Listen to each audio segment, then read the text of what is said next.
This is the story of that gamble, and of why Muhammad Reza Pahlavi became the last Shah.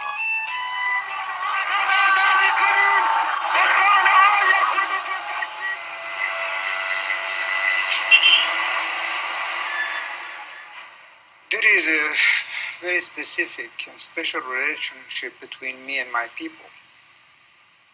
As long as this special relationship exists between myself and my people, I don't see where somebody should or could step in and break it. The Shah was a genuine visionary. He had a vision for his country. A fully developed country taking its place alongside its natural Aryan compatriots of Western Europe and the United States. He wasn't just a cynical dictator. مردم ما شاه رو مثل یک شیطان میدونستن. حتی کار خوبش رو هم بر اساس شیطنت میافتن، نه بر اساس اینکه یک کار خوب داره میکنه. The Shah became Shah because of his father, Reza Khan, the first Pahlavi Shah. Outside the White Palace in Tehran stands an unfinished statue of Reza Khan. Work on the statue was halted by the revolution, but the bronze legs remain as an unintended monument to a man who came from nowhere to found a dynasty. Reza Khan's rise to power coincided with his country's decline. By the 1900s, Iran, known to foreigners as Persia, had been carved up by the imperial superpowers of Russia and Great Britain.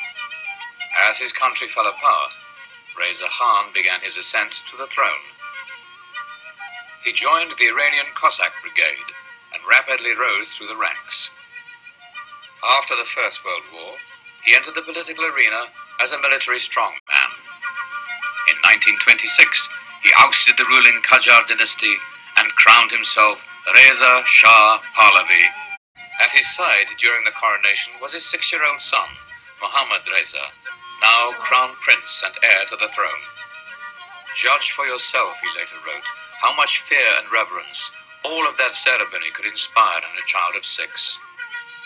Fear and reverence also sum up the feelings inspired in the son by his father.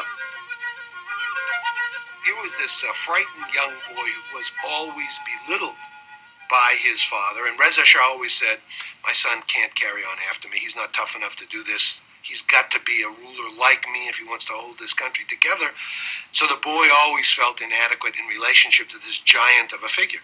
Reza Shah was the very pragmatic, level-headed, disciplined, and strong man. His son, Muhammad Reza Shah, was a bit of a mystic, very sentimental, thin-skinned, and really very emotional. They were really very, very different personalities. Reza Shah dominated his countrymen as well as his son.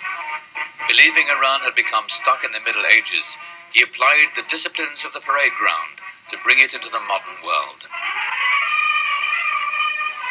Taking his inspiration from the West, he built railways and roads and founded hospitals, schools, and universities. At the same time, he dealt ruthlessly with enemies and rivals, making the Pahlavi name feared and hated throughout Iran.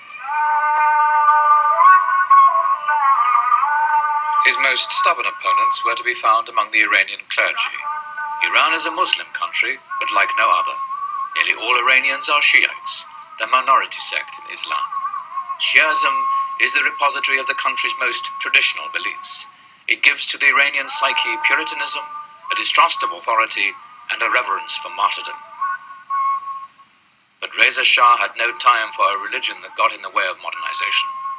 In a frontal assault on tradition, Reza Shah outlawed the chador, or veil, worn by women, and for good measure he ordered that men shave their beards and adopt the Pahlavi cap.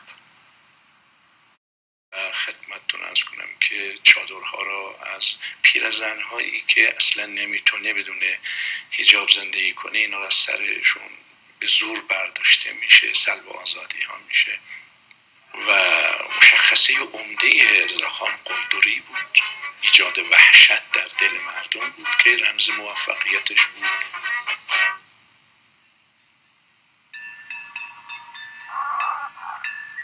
In 1931, Reza Shah sent his 11-year-old son to be educated in the West at La Rosée School on Lake Geneva in Switzerland.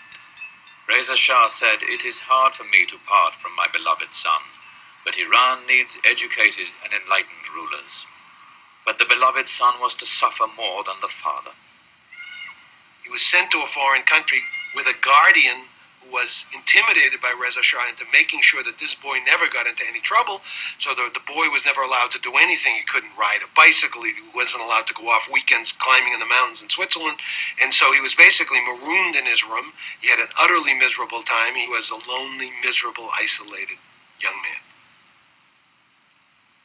On his return to Iran in 1936, the 17-year-old crown prince was ordered to marry Princess Fawzia, the sister of King Farouk of Egypt.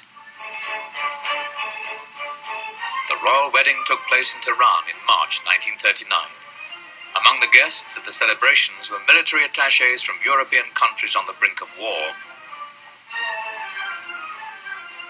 Reza Shah had intended to keep Iran out of the war, confident that his army would deter any aggressor.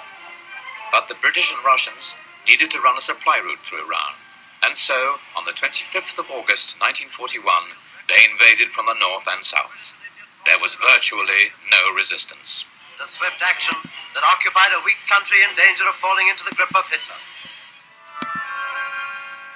Expecting to be dethroned, Reza Shah abdicated in favor of his son.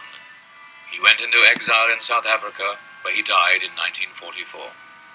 His last message to his son was, "Never be afraid of anything."